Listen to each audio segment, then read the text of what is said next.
Welcome back to another episode of the Pit Lane Yappers. I'm Mox. I'm Rosie, and this is round 9. We are back in Barcelona for the last time. That's so sad. They never mentioned it either. They mentioned it in FP1 and that was it. And I said, yep, enough of that. Anyway. They're like, Madrid's next. Moving on. I was like, oh, okay. But before the race weekend started, they announced that the new rule change would be going into effect this weekend, which is a flexi wing change. It has to be a little more sturdy because certain teams have been gaining an advantage with their flexible front wings. Everyone thinks it's McLaren. However, McLaren's like, yeah, no, it's not me. They did change their front wing, but they said it was just, they added something and it wasn't like to be sturdy. It was going to be the update anyway, so it wasn't like them responding to this. And the only team that didn't bring a front wing upgrade, I believe, is Alpine. Well, it wasn't a great weekend for them anyway, so. Anyways, that moves us into FP1. We had 2 reserve drivers in for drivers. Hirakawa was in for Ocon. And Victor Martins was in for Albon. Did you know Hirakawa is 31? Yeah. That's crazy. I knew that because I watch IMSA. Mm-hmm. He's in it, so I didn't know that until I tuned into, what was I tuning into? Daytona, I think. And they said it like the 31. I was like, I'm sorry, how old is he? He's the world's most employed man now. Yeah. Which, good for him.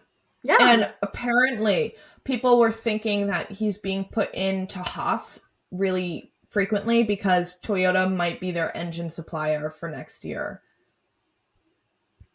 Well, that's probably better than Ferrari. But anyways, immediately we got some complaining. Liam Lawson came onto the radio and complained about the Ferraris impeding. Sainz had a delayed start to FP1 because his engineers had to bleed his brakes.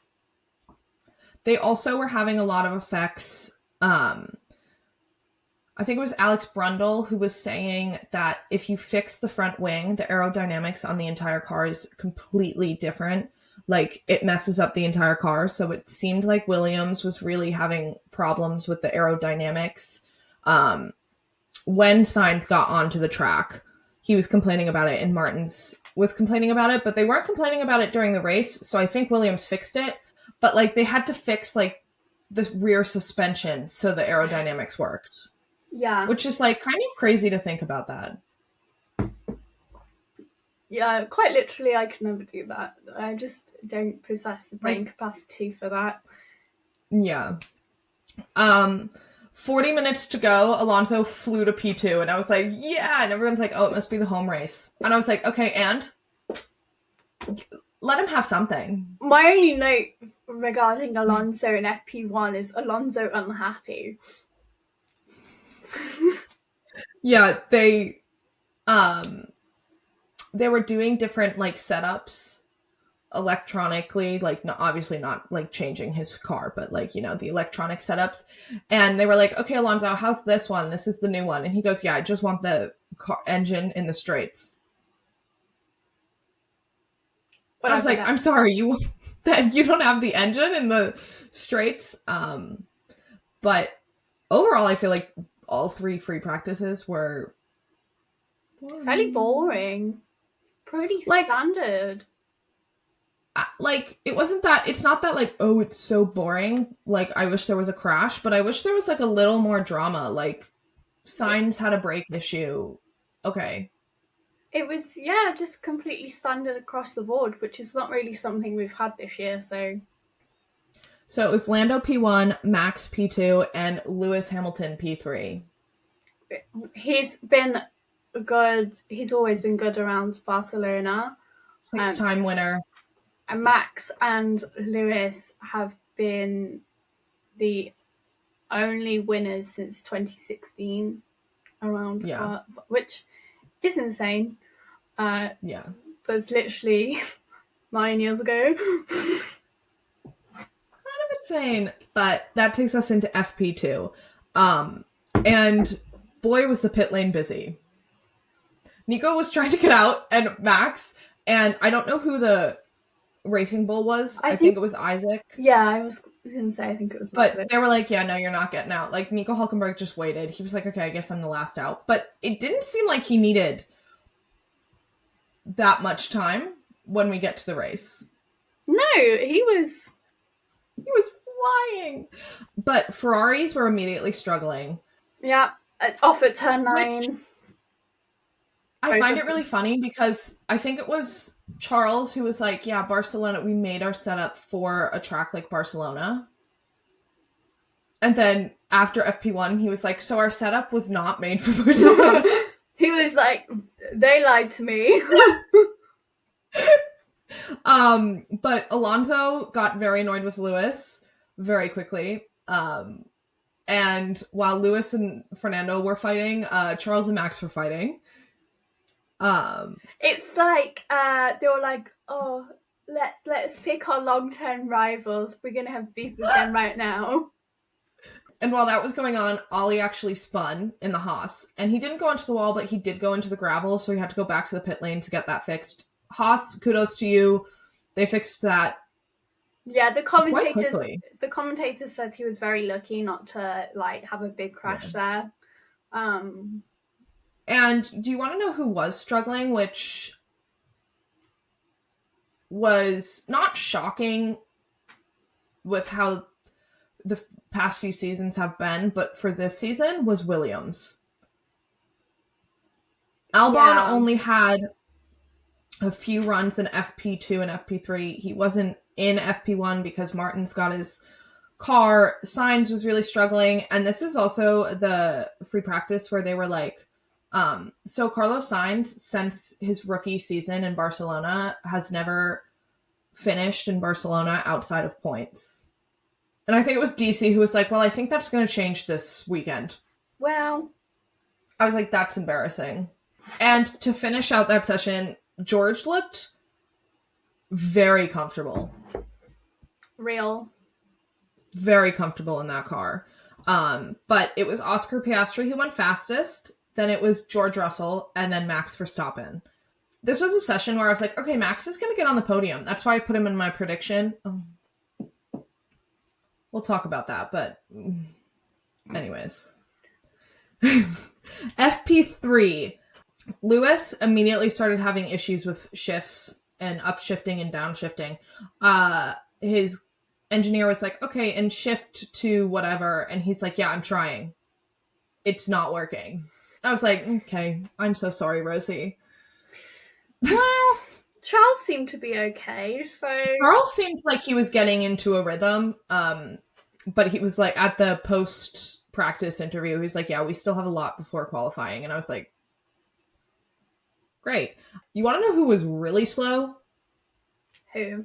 Like, more than 10th of a second slower was Haas. Yeah, it was, interesting. They just didn't have a very good weekend. But don't worry, no Haas's were in the gravel. That was solely Liam Lawson this practice. I have no comment about that other than Liam Lawson in the gravel. Yeah, I have no comment really. They said he lost control and he went into the gravel. And this was another struggle for Williams. Alex Albon only had 5 runs, and then they were like, okay, have quali. Good luck. Basically, what the teams discovered during like practice was that hard tires were absolutely abominable around this and they track. were not going to be used in the race. So everybody was trying to save their medium and soft tires. Subtle foreshadowing, everybody. Subtle foreshadowing. But our top 3 for FP3 was Oscar Piastri, Lando Norris, and Charles Leclerc. Which, like, when Charles was like, we still have work to do for qualifying, I was like, oh, this man is getting pole position. This man wants pole. Not that he would keep pole in that car, but I'll be honest. But that takes us into quali, which we also have to note that Charles chose his own strategy for quali. Thank fuck. He was like, I'm going to take the blame if this goes wrong. Yeah. And it didn't. It didn't. So, Q1, can we talk about how Robert Lewandowski was in the Red Bull garage and casually talking to Max Verstappen? I did think about you when I saw that. It was like, For anyone who doesn't know, Robert Lewandowski, also known as Robert Lewandowski from Thomas Muller, one of the best players in Bayern Munich's history. They sold him to Barcelona.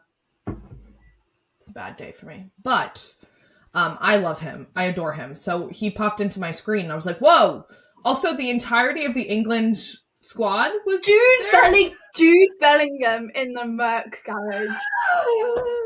Do you know, we saw Jude Bellingham win against, who was it? Spain? Yeah, Spain. With George Russell, and Jude Bellingham was then in the Merc garage on George's side. Full circle moment. But going back to the drivers instead of the guests, Colapinto had an issue. He was just stuck right at the front of the pit lane. And it was noted for, what was he noted for? Like an unsafe, I don't think it was a false start or an unsafe release or something like that. I don't think anything came out of it. No, I think he had an issue, so the drivers behind were told you can just overtake him. Yeah. But nothing really happened in Q1 no. or Q2 or Q3. To be honest, this qualifying was quite boring. But I will say, Yuki is very well known for how good he outperforms a car. Like, he can be given a bad car and he will outperform it. And if he isn't qualifying very well for Red Bull, that car is undrivable. But he got P20. And then Colapinto, Sainz, Ocon, and Hulkenberg were all out in Q1. They cursed Carlos Sainz after they were like, he's never not scored points. Well, yeah. They should have just... In Q2, they did call Hadjar a one-lap king. I did write that down on Sky Sports. Yeah. Of course he is. Isaac Hadjar, yeah, outperforming all of his teammates. Thank you. He's only had 2 so far, but he has been outperforming them.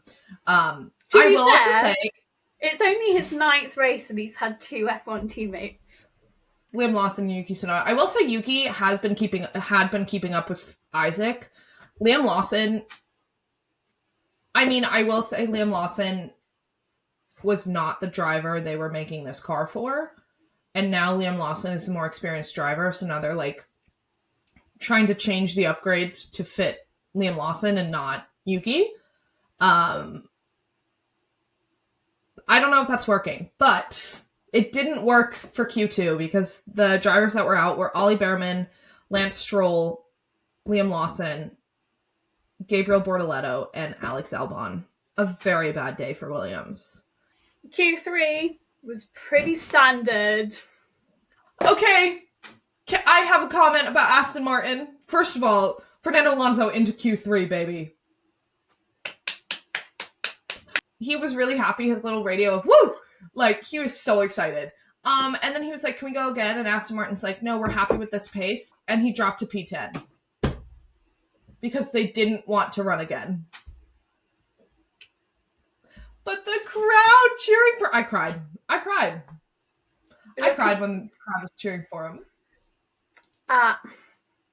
Pole was very close. It was 0.2 of a second between first and second place.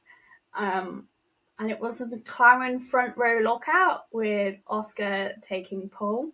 Another Piastri pole. We're on number 4. Piastri. Yeah. Dare I say. Look at my little qualifying grid thing. All the greens are Wait, in one. that's so cute. Oh. Oh, you're much more organized than me. But it was Oscar P1 for pole, Lando P2, and Max P3. And can I just say, when Oscar got pole, everyone's like, well, he's going to lose that because Barcelona is like notorious for Losing. like pole being really difficult because that's the dirty side of the track. Like you really want P2 or P4. So they were like, Lando got P2 on purpose. And I was like, or Oscar just happened to have a better lap. Yeah. Give it a rest. But that moves us on to the race. And before the race, Aston Martin... Well, actually, Lance Stroll was noted for something. Something about his weight. He didn't go get weighed immediately. He, like, didn't go into park... he didn't pull up properly or whatever. And he didn't get weighed. And he went right to his hospitality. And then, like, no decision came. And everyone's like, what the heck is happening? And then Aston Martin was like, so Lance Stroll has withdrawn from the Spanish Grand Prix due to his previous injury on his wrist. He's in excruciating pain, and he will be undergoing a procedure. And then it was also announced that Yuki will start from the pit lane. I would like to take this moment to tell our audience that Mox is actually going to Montreal, by the way. The amount of texts I got saying, are you okay? Oh, I'm so sorry. I'm so sorry. Are you okay? You would think I was dating this man. Or he was, like, my best friend. Okay, going to the race. Yuki was a pit lane start because they had to change some... I don't even know. Also, Aston Martin would be running one car because their reserve driver did not qualify. It was Lance. So they can request to put in a reserve driver after qualifying during, like, if it was a medical reason. They just didn't. Yeah, Aston Martin was just like, no. Yeah, so Aston Martin would be running one car, and that was Fernando Alonso, and I was like, okay, they cannot screw up strategy. They have about 20 strategists on one car. Yeah. Couldn't do it. Thank God they didn't. Anyways, Yuki was a pit lane start. Also, Franco Colapinto had parts of his PCU unit, but not enough to get the pit lane start. Is what I think they said. I didn't really understand it because I thought if you changed anything about your PCU, you would have to start from the pit lane. So anyway, lights out. Oscar was away, completely clear, very quickly. And like everyone was predicting, like the track walk, grid walk. Yeah. That's what I wanted to say. Everybody, the grid walk, all the commentators on F1 TV, on Sky Sports, everyone was like, well, Oscar Piastri is going to be overtaken because it's just not the ideal location to start. And I was like, okay, well, Oscar Piastri is hearing this and it's like, you know what? I'm going to prove you guys wrong. And he did. However, Lando Norris did not get a very good start. Max immediately overtook him. Absolutely no comment from me. Did not even wait for turn one. He was just like, boom. Max, the thing is with Max behind you, you know you're going to have a perfect start. You have to have a perfect start or you will be overtaken. Yeah. And unfortunately for Lando, he just didn't have a perfect start this race.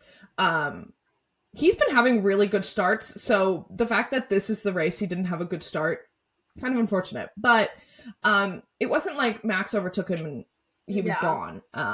There was a lot of fighting. George almost overtook, and then he had to back out, and then Hamilton and Leclerc overtook George because he had to slow down so much.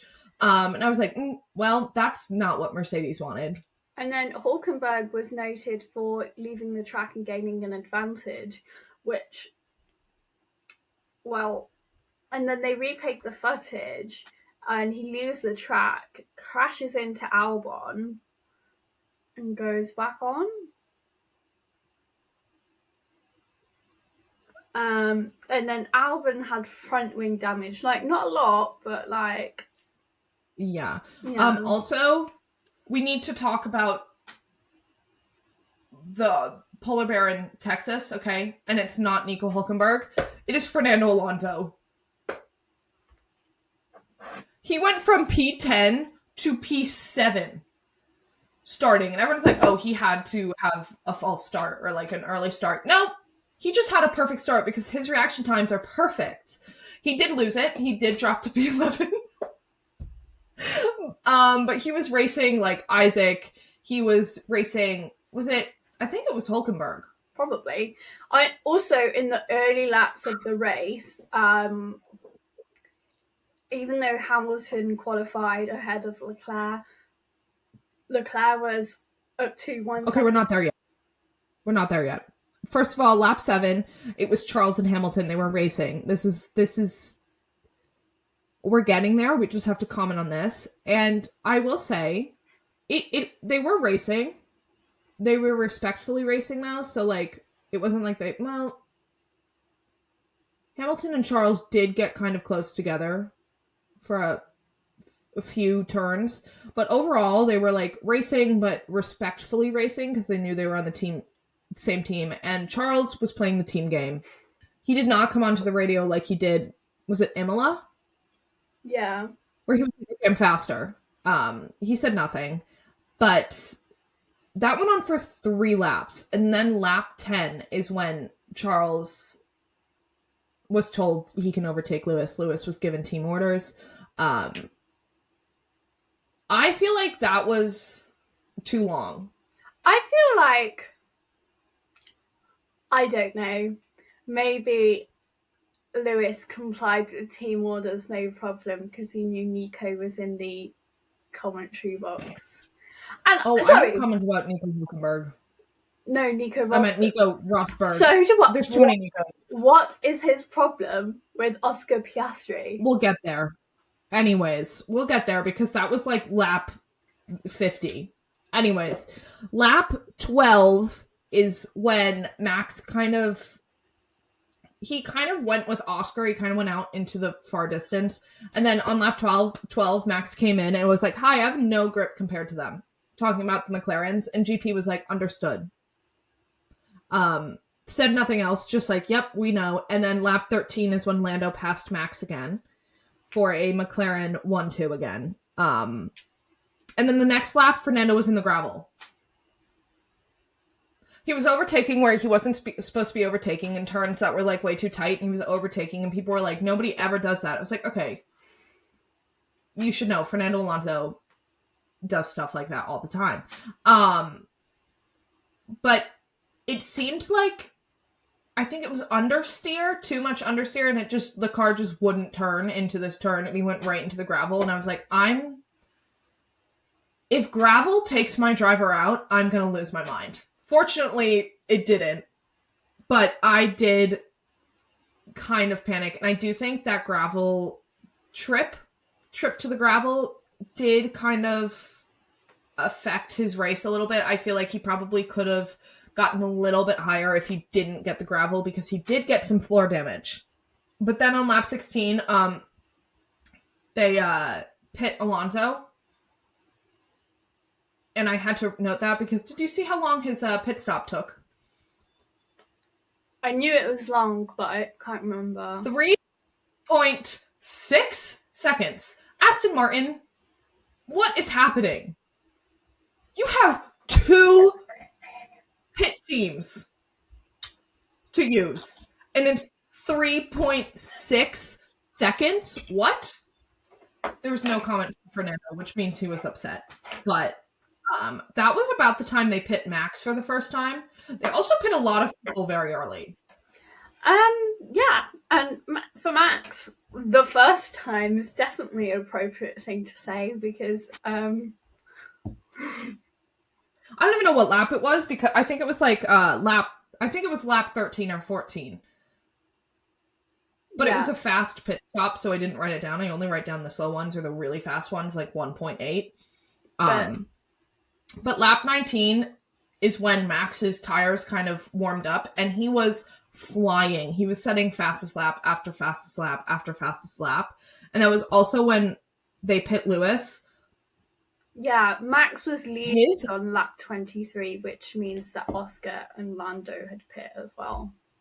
Lewis's radio, though, he was like, why did you pull me in so early?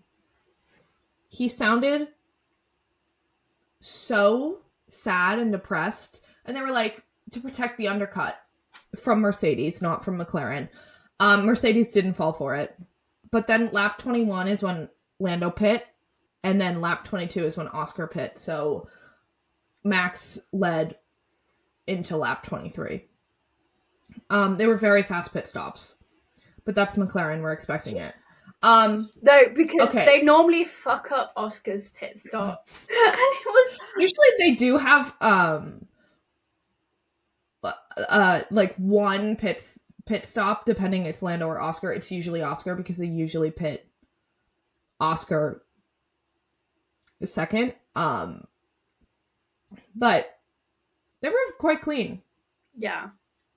This entire race. Like, and they also had the like they knew who they were prioritizing. McLaren, I'm going to say this once and one time only, probably. That was a perfect race from you. Okay? But we need to start talking about lap 26. That is when things started happening. Alex already had front wing damage, but Williams didn't think it was that big of a deal from lap 1 with Hülkenberg. And then Alex Albon was racing Liam Lawson. There was contact. Albon got the 10-second penalty. But on lap... Did you see his radio?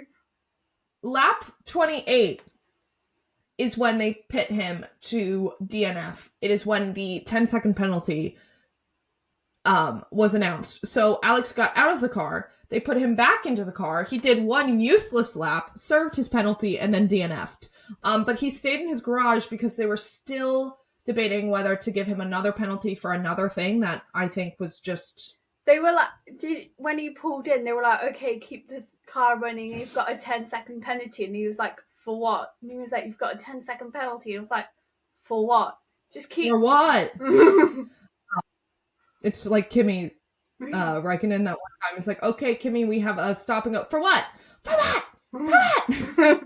I will say, Albon did go into Lawson. I'll admit that. However, I do feel like if they had a more experienced driver racing Albon, it would have been avoided. I feel like, who cares?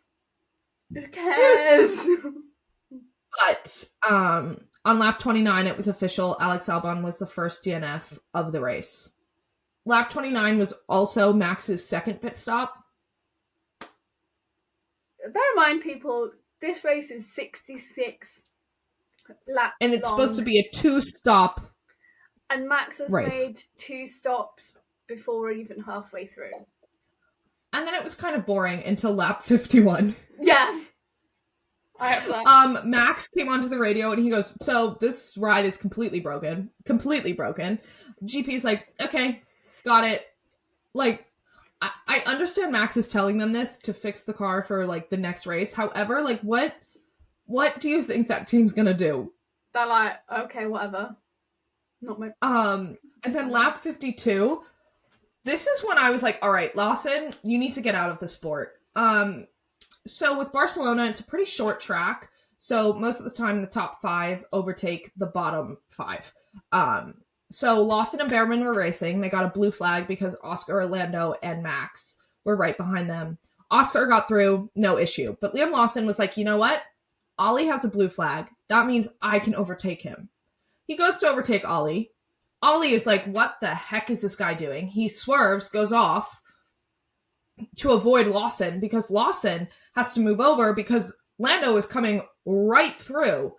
And so Lawson's like, oh shoot, and has to swerve into Ollie. He almost took Lando, Max, and Ollie and himself out with his irrational, dangerous driving. Lando and Max were not very happy with him. Although I do think that this definitely helped Oscar keep the lead totally. But yeah. And people were like, oh, Lawson was asked to do that for Max Verstappen. And I was like,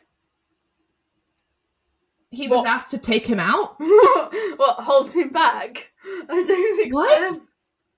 They're also, like, this is my sister. I'm like, guys, he almost took Max out with him. This wasn't like, oh, I'm going to take out the McLarens. Like, Oscar had already gone by. Also, the Red Bull team were doing that all by themselves. Yeah. So, I will also say, people are like, why don't you like Lawson? That is why. He's a dangerous, irrational driver that doesn't just put himself in danger, but he has put three other drivers in danger. And fortunately, Ollie was smart enough to swerve, and Lando and Max had enough experience to be like, okay, what the heck is going on? I'm staying far away from them. But, like, if that was, like, Kimi Antonelli leading, or Hajar, or Bortoletto, or someone, like, they would not have had that experience to be like, okay, I don't know what they're like, they have a blue flag, I'm gonna go by. And then, speaking of Kimi, lap 55, engine fire. Kimi was in the gravel with a power unit engine failure. Implosion. He's gonna pretend this triple header never happened. That is the second DNF for Kimi Antonelli, and really not promising. And not his fault at all. No. Both of his DNFs have not been his fault, because Imola was an engine failure and Barcelona was an engine failure.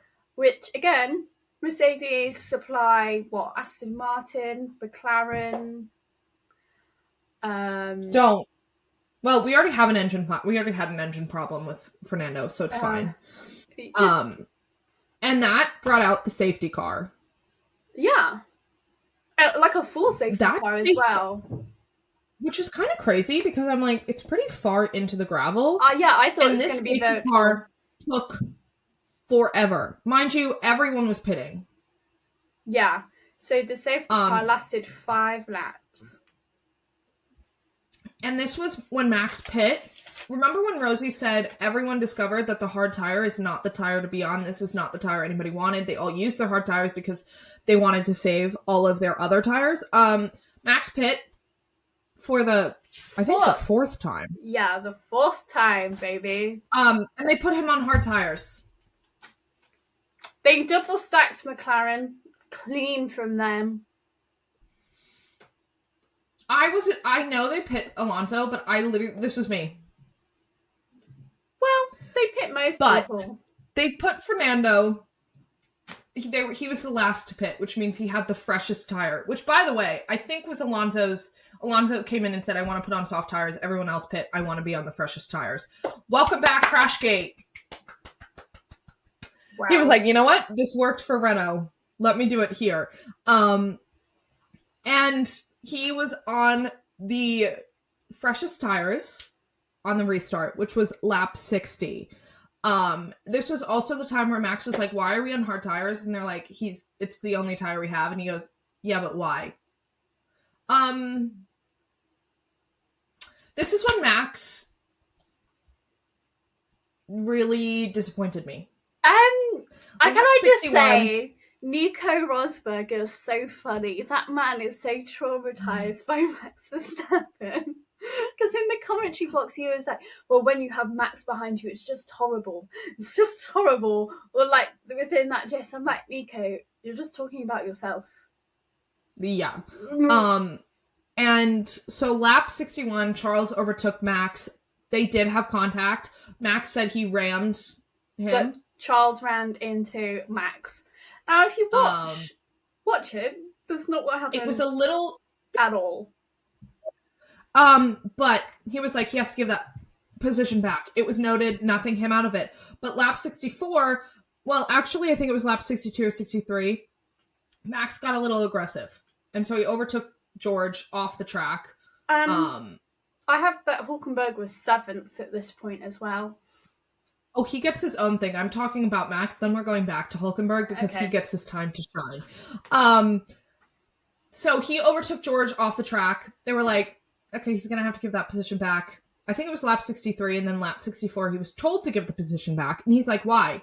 And they're like, it's just the rules. And he goes, that's not fair. Charles has to give the position back anyways. And they were like, that's just the rules, Max. So Max did it. Sort of. He let George get ahead and then rammed right into him. On purpose. Very much on purpose. And that was noted. But we're going to talk about Nico Hülkenberg before the end of the race because we are finishing on a high for me, okay? We are finishing on the best part of my day. But Nico Hülkenberg was P7. He was fighting a Ferrari. Not only a Ferrari, but a 7-time world champion in a Ferrari. While Nico Hülkenberg, no podiums to his name, was in a Sauber. The lime green highlighter tractor on the grid. I know for sure Lewis wanted to kill himself. Nico won, everyone. That was the best finish. He got into P5. That was the best finish Sauber had ever seen. If you told me even on Saturday that Nico Hülkenberg would be getting points, let alone P5 over Hamilton, I would have laughed. Now I'm like, you know what? Good. Okay. Nico was saying that Max deserved a black flag for the George thing. Okay, I will say, Max got a 10-second penalty. Yeah. And 3 penalty points. As much as I want to say, Max, he got what he deserved. I'm a Max girl. Everybody knows I'm a Max girl. Literally, there is Max up there. That is Max right there, becoming a 4-time world champion. However, a 4-time world champion. He did the same exact thing that Schumacher did. Schumacher went into, I think it was Nico Häkkinen. Don't quote me on that, though. He went into somebody, purposely crashed into him because he was going to lead the championship. So Michael Schumacher was like, yeah, well, if I'm going down, you're going down with me. Crashed purposely. And Michael Schumacher got disqualified from that championship that year because he intentionally harmed a driver. So Max getting a 10-second penalty and 3 penalty points on his license is very, very minimal for what they usually give to people. I will say that Max he's on 11 penalty points now, so he only needs 1 more for a race ban. Nice. But Fernando Alonso was on the freshest tires. He had 6 laps to get into the points. He was P13, I think, when we started, and I was like, oh, there goes points. We were running in the points for like the majority of the race. I was like, here we go, guys. We're getting nano points. We are getting nanoites, please. He was P13, and I was like, uh-oh. This is not gonna go well. In 6 laps, he overtook 3 people. And he got P10, and I was like, oh my gosh, we're getting points. Max Verstappen, 10-second penalty, dropped him to 10th. Which means Fernando Alonso did not get 1, but he got 2 nanoids. He's on the board. Everyone's like, oh, that's the power of the Spanish crowd. I don't care. He got points. I don't care how. Thank you to whoever paid for that Etsy witch to uncurse Fernando Alonso. Keep it up. That person being you. I have not paid a penny yet. I'm close to it, though. That's all I have. Fernando Alonso points. I don't care about anything else. The podium was Oscar, Lando, Charles. I got my 1681 moment again. They are truly alive and well. And the cool down room was very chatty this time round. I think everybody was happy with their race. I will also say, going back to Max for a second, Max was running a podium. Charles overtook him. He got angry. But Max also, he just posted it on Instagram this morning or last night, whatever. And he was like, sometimes we win together, sometimes we lose. And he did admit he shouldn't have done it. He let his emotions run high, and he apologizes to George. So at least he is admitting he's at fault, which some drivers I feel like would be like, no, that was George's fault. Or no, that was Charles's fault. Or whoever they rammed into. However, I think it shouldn't have gotten to that point. George's post race interview, and everyone was like, like asking questions, and he was literally like, "Are you surprised? I said this last year." Yeah. He was like, "I said last year that you lashed out with unnecessary violence." But this means Oscar Piastri is leading the championship still. By Thank God. As it loads. 10 points. As it loads. Yeah, 10 points. Max Verstappen is still third. Guys, guess fourth. what? Fernando Alonso not dead last. Fernando Alonso, 18. George is fourth. Mercedes, don't mess this up. And Ferrari is second in the constructors, beating Mercedes by 6 points. If we go back to the start of the season where they were both disqualified, I think this is quite impressive. Especially when we go back. Talk about how Racing Bulls is sixth. That's all Hadjar, mate. Yeah. Wait, my fantasy team must be great. Wait, I haven't checked on my fantasy team actually. Wait. 193 on Team 2, which is Adrian Newey. I'm begging. Oh, shoot. It was Fernando, Oscar, Bortoleto, Hadjar, McLaren, and Aston Martin. Who are your winners and losers for the race?